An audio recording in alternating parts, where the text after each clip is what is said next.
Bismillahirrahmanirrahim. Assalamualaikum warahmatullahi wabarakatuh. Selamat siang. Perkenalkan, kami dari kelompok 1. Saya Muhammad Lorenza.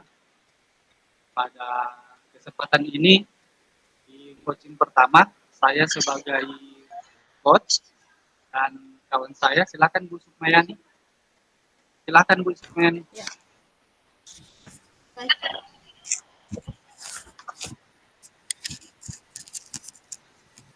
Assalamualaikum warahmatullahi wabarakatuh. Waalaikumsalam warahmatullahi wabarakatuh. Mana kabarnya Bu Sukma hari ini? Ya, beginilah Pak. Seperti Pak Reza lihat. Kalau saya melihat wajah dan suaranya sepertinya kurang semangat. Apa ada masalah, Bu? Ya, begitulah Pak.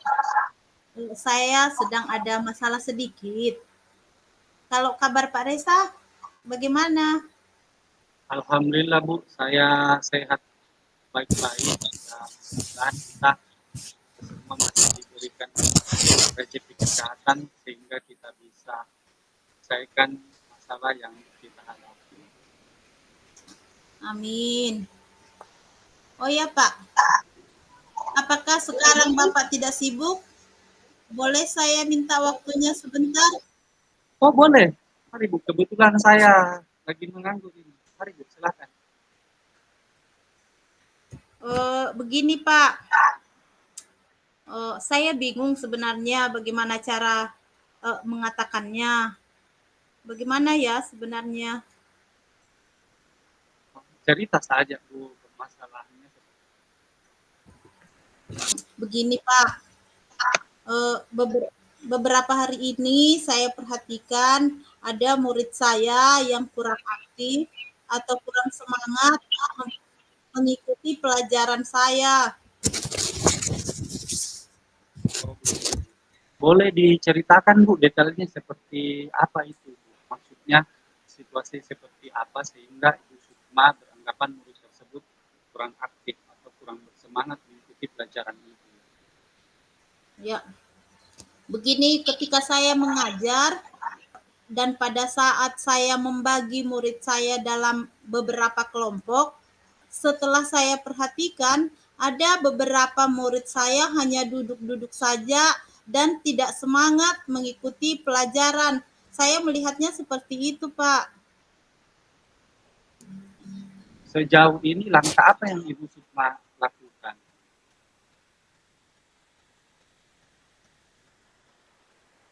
Jauh ini langkah yang sudah saya lakukan sebenarnya saya sudah berusaha menciptakan suasana yang menyenangkan dengan menyapa murid dengan bersahabat, berusaha rileks, memotivasi mereka dengan memberikan umpan balik baik itu berupa pertanyaan maupun memberikan kesempatan mereka bertanya ataupun menjawab seperti itu, Pak.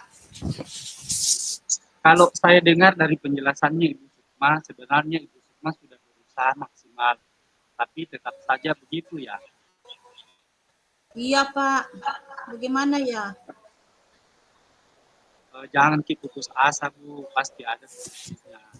Nah, kira-kira menurut Ibu Sukma kegiatan apa yang lebih efektif yang Ibu lakukan di dalam kelas yang perlu kita siapkan sehingga Ibu itu bisa aktif siswanya dalam pembelajaran itu. Kegiatan apa ya kira-kira? Mungkin kegiatan efektif yang bisa saya lakukan meninjau kembali perangkat pembelajaran saya yang saya gunakan.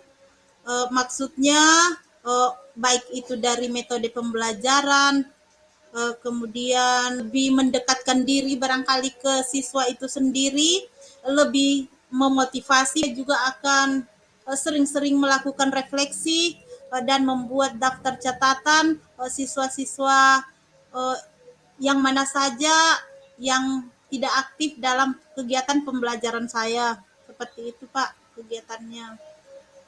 Wah, itu ide yang bagus Bu Sukma.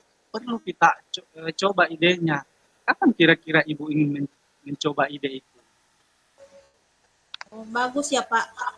Kalau menurut Iya, Bapak itu bagus, secepatnya lah Pak. Kebetulan besok saya ada jam mengajar lagi di kelas yang sama. Saya akan mencoba nah, Pak ide tersebut. ya. Sip, itu sangat luar biasa sekali ide dari Ibu Sukma. Kalau saya tahu kira-kira siapa saja pihak yang Ibu ajak kerjasama dan bagaimana Ibu memastikan ide yang Ibu tuangkan itu berjalan dengan baik. Pihak yang akan saya ajak bekerja sama itu tentunya adalah murid itu sendiri yang saya anggap tadi nilainya kurang aktif. Kemudian mungkin wali kelasnya untuk mendorong anak tersebut supaya bisa aktif kembali dan lebih bagusnya barangkali dengan orang tua juga ya Pak, karena orang tua itu berperan penting dalam mendorong anaknya untuk belajar. Nah, cara saya memastikan ide saya berjalan dengan baik yaitu dengan membuat catatan perkembangan murid tersebut, Pak, begitu. Wah, bagus sekali itu langkahnya Bu Sukma. Nah, sekarang kita kan sudah secara banyak tadi. Kira-kira menurut Ibu Sukma, hal apa yang bermanfaat yang bisa kita ambil dari percakapan kita tadi? Hmm, hal bermanfaat dari percakapan yang kita lakukan ini tentunya yang tadinya saya masih bingung, tidak tahu mau berbuat apa. Alhamdulillah dengan melakukan percakapan dengan Pak Reza sudah tercerahkan ide-ide yang tadi itu uh, mengalir sendiri. Oh kemungkinannya, oh ini kesalahan saya kemungkinannya Pak. Jadi, Terima kasih inilah banyak Pak. solusi. Iya, Bu. Sama-sama.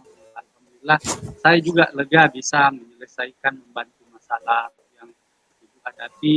Ide cemerlangnya itu sangat luar biasa. Oke Bu, selamat beraksi. Semoga idenya berjalan dengan baik. Semangat dan sukses Bu ya. Ya, sekali lagi terima kasih banyak ya Pak. Saya pamit dulu. Assalamualaikum warahmatullahi Yeah, wabarakatuh. sama-sama. Ya, waalaikumsalam warahmatullahi wabarakatuh. Kita ke Coaching gua ya.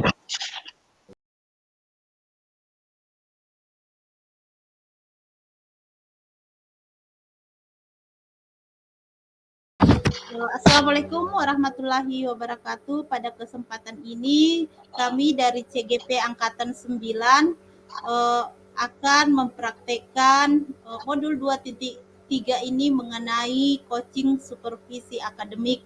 Nah, di sini saya akan bertindak sebagai coach dan Pak Reza akan bertindak sebagai coach.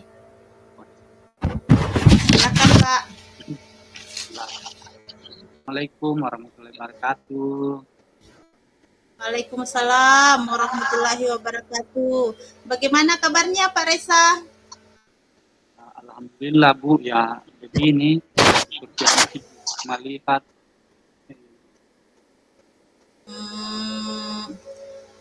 Kalau melihat dari ekspresi dari wajah Pak Reza dan suaranya, sepertinya kurang bersemangat. Sepertinya Pak Reza ada masalah. Apa benar demikian Pak? Ya begitulah Bu, saya sedang ada masalah sedikit. Kalau kabar Ibu Sukma sendiri bagaimana? Alhamdulillah Pak, saya dalam keadaan sehat. Mudah-mudahan kita semua masih diberikan rezeki kesehatan sehingga kita bisa menyelesaikan masalah-masalah yang kita hadapi. Amin. Oh iya Bu, apakah Ibu tidak sibuk sekarang? Boleh saya minta waktunya sebentar ya, kira-kira 10 sampai 15 menit Bu. Boleh, boleh Pak, silahkan. Kebetulan saya lagi tidak buat apa-apa, ini lagi nganggur Pak, silahkan. Begini Bu, bagaimana ya? Saya juga bingung mau menceritakannya. Saya mau mulai dari mana? Gitu. Ya, diceritakan sajalah Pak. sebenarnya permasalahannya itu seperti apa? Begini Bu, rekan-rekan saya di sekolah itu sering sekali mengatakan saya ini orangnya eh, tak marah, mudah marah, sering marah. Gitu. Sebenarnya eh, saya marah itu kesal. Sebenarnya eh, ada sebenarnya hal-hal sederhana saja. Ya, misalnya saya harus selalu mengingatkan yang hal-hal kecil begitu sehingga saya yang mudah marah gitu Bu. Hmm, eh, boleh diceritakan detailnya seperti apa, Pak? Maksudnya situasi seperti apa sehingga rekan-rekan dari Pak Reza ini menganggap Pak Reza itu cepat marah. Begini Bu, di beberapa situasi itu pas lagi diskusi bersama rekan-rekan kerja saya, mereka itu sering mengatakan saya itu tipe orang yang mudah marah. Kalau dalam standar itu yang sebenarnya saya sendiri kurang nyaman kalau diperlakukan seperti itu. Sejujurnya saya sadari kalau saya ini memang tipe orang yang mudah marah, tapi sebenarnya itu bukan tanpa sebab. Ya, kan Pak Reza menyadari hal tersebut dan sejauh ini langkah apa saja yang Pak Reza sudah lakukan? Sebenarnya sudah sejak lama, namun yang membuat saya itu sadar ketika saya menyodorkan lembar refleksi untuk kegiatan CGP ke teman-teman saya. 4 orang dari 5 itu semuanya itu menuliskan penilaiannya bahwa yang harus saya kurangi itu adalah marah dan yang terbanyak itu sabar dan harus murah senyum. Sebenarnya saya sudah sering berusaha untuk menahan perasaan emosional saya itu agar tidak mudah meluap. Ya, mungkin karakter saya begitu, jadi kayaknya sulit Bu, gitu. Menurut Pak Reza, kira-kira situasi yang bagaimana yang membuat Pak Reza itu tidak bisa menahan emosi? Nah, misalnya itu kalau lagi sarapan pagi, kan kita kan di sekolah kan sarapan pagi.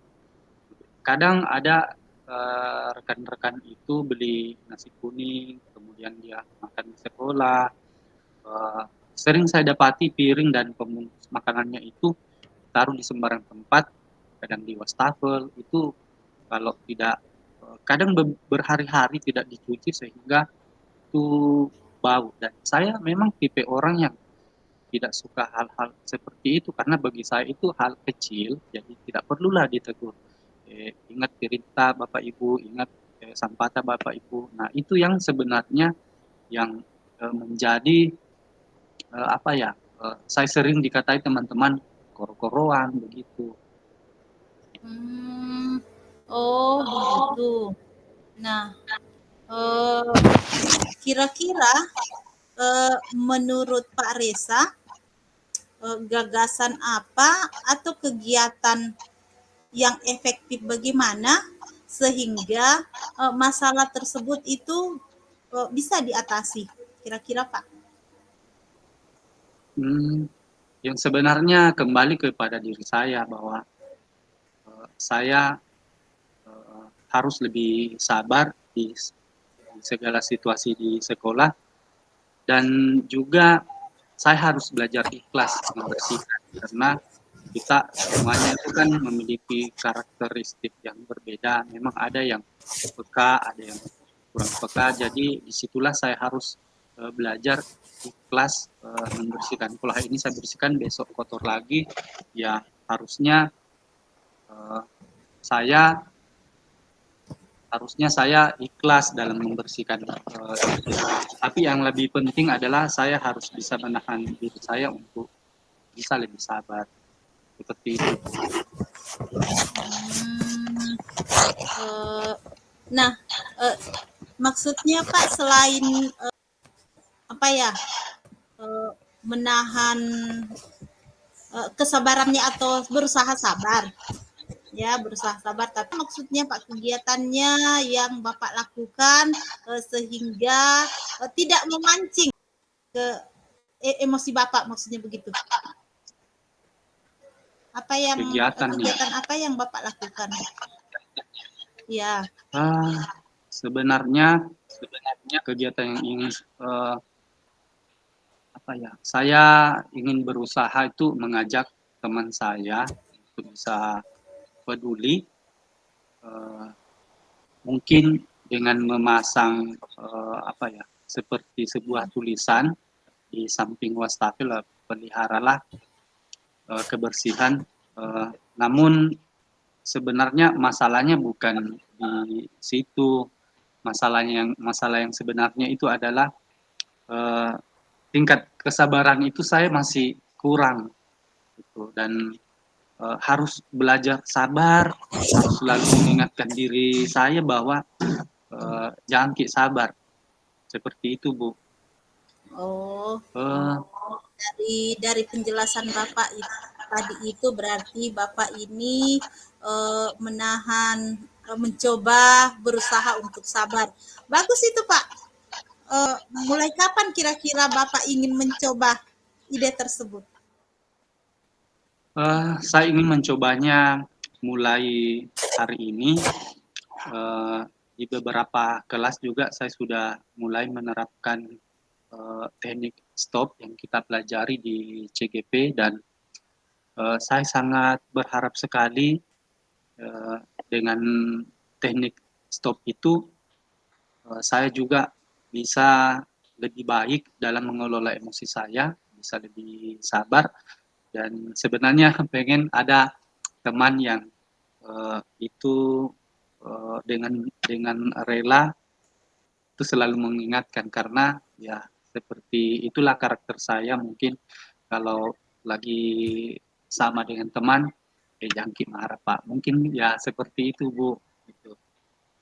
Ya, sifat luar biasa. Berarti Bapak ingin selalu menerapkan teknik stop ya Pak ya, sering-sering Iya menarik betul Bu. nafas. Iya. Nah, dari penjelasan Bapak tadi, kira-kira siapa saja pihak yang Bapak bisa ajak kerjasama, dan bagaimana Bapak memastikan bahwa emosi Bapak itu sudah bisa dikontrol seperti itu, Pak? Iya, cukup sulit juga Bu Sukma, tetapi saya harus mencoba. Saya harus memulai dari diri saya. Saya harus bisa mengingatkan diri saya bahwa harus sabar dalam segala kondisi apapun, dan mungkin rekan-rekan saya juga bisa selalu saya tempati untuk bercerita. Artinya saya harus lebih banyak bersosialisasi dengan mereka, dan sehingga chemistry-nya itu dibangun dari situ. Seperti itu Bu. Tapi yang lebih penting itu adalah kembali kepada diri saya, karena sebesar apapun itu motivasi dari seseorang, kalau kita sendiri yang tidak bisa memulai memotivasi diri kita sendiri, ya seperti itu. Harapan saya bisa lebih sabar Bu, bisa lebih baik dalam bercerita dan berbicara dan bertindak seperti itu. Mantap, Pak. Mantap sekali. Bagus sekali, Pak. Nah, Pak Reza, tadi kita sudah ngobrol banyak. Kira-kira menurut Pak Reza, hal bermanfaat apa yang bisa kita ambil dari percakapan kita tadi? Banyak banyak sekali manfaat yang yang saya peroleh dari percakapan kita tadi. Dan tadinya saya masih bingung, ya alhamdulillah sekarang saya sudah mulai tercerahkan dengan ide-ide yang kita bangun. Ya harapan saya mudah-mudahan bisa lebih baik Bu, seperti itu. Terima kasih Bu Sukma. Ya. Sama-sama Pak, alhamdulillah. Saya juga lega bisa menyelesaikan masalah Pak Resa dengan ide cemerlang dari Pak Resa sendiri. Oke Pak, selamat beraktivitas dan semoga ide Bapak tadi itu berjalan dengan baik. Semangat dan sukses selalu ya Pak Resa ya. Iya Bu, sekali lagi Bu, terima kasih Bu. Saya pamit dulu Bu. Ya. Assalamualaikum warahmatullahi wabarakatuh. Waalaikumsalam warahmatullahi wabarakatuh. Terima kasih. Terima kasih Pak Resa. Terima kasih Bu.